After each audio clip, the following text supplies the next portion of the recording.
Assalamu alaikum warahmatullahi wabarakatuh.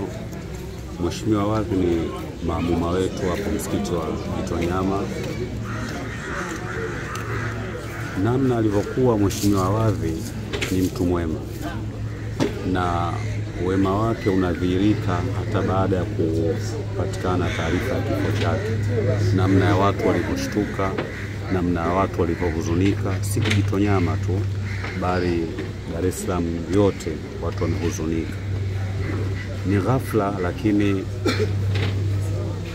Bwana Mtume sallallahu alaihi wasallam ndivyo alivyosema kwamba almautu yati baghtatan, kwamba kifo kinakuja ghafla.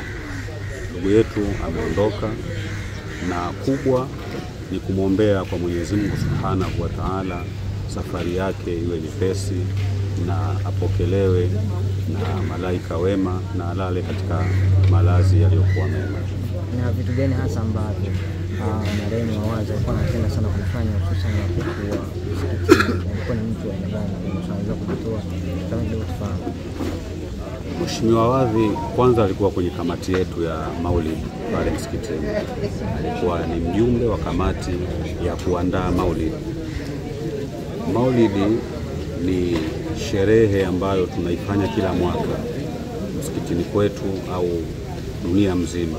Kwa hiyo Mheshimiwa Wadhi Ahmed Chiko alikuwa ni mjumbe katika kamati ya maandalizi pale msikitini kwetu. Ukiacha hivyo, alikuwa ni mtu ambaye husemi kitu cha kheri kwa mheshimiwa kikarudi kwake.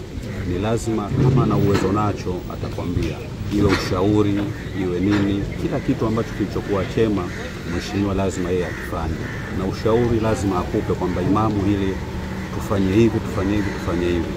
Nakumbuka tulikutana siku moja katika baada ya maulidi ya Mtoro, akanishauri kwamba tunatakiwa nasi kwenye maulidi yetu Gitonyama tuyafanye yawe makubwa.